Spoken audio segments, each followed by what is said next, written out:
पुणे जिल्ह्यातील बारामतीच्या गवताळ पठारावर काळ्या रंगाचा कोल्हा वावरतोय।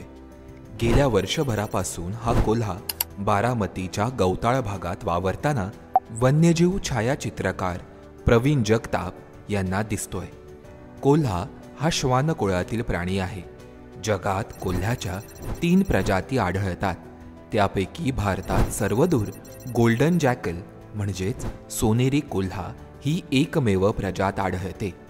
भारतामधील कोल्ह्यांचा वावर हा जंगल, गवताळ प्रदेश, कांदळवन, शेतजमीन आणि शहरी अधिवासात आढळतो। मुंबईत प्रामुख्याने कांदळवनांमध्ये कोल्ह्यांचा अधिवास आहे। सोनेरी कोल्ह्याचा रंग हा त्याच्या नावाप्रमाणेच सोनेरी मातकट रंगाचा असतो। मात्र बारामतीमध्ये दिसणाऱ्या या एका कोल्ह्याचा रंग हा काळा आहे।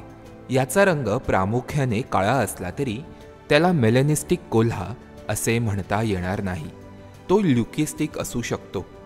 वन्यजीवांमधील असे बदल हे प्रामुख्याने जेनेटिक म्युटेशनमुळे होतात।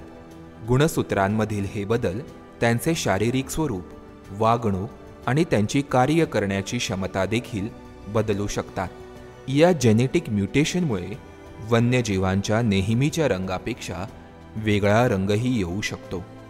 शरीराचे रंग ठरवणारे मेलेनिन रंगद्रव्य वाढल्यामुळे ज्याप्रमाणे वन्यजीव पूर्णतः काळे होतात म्हणजेच मेलॅनिस्टिक होतात, त्याचप्रमाणे मेलेनिन कमी झाल्यामुळे ल्युकिझम म्हणजेच पांढरा रंगही येऊ शकतो।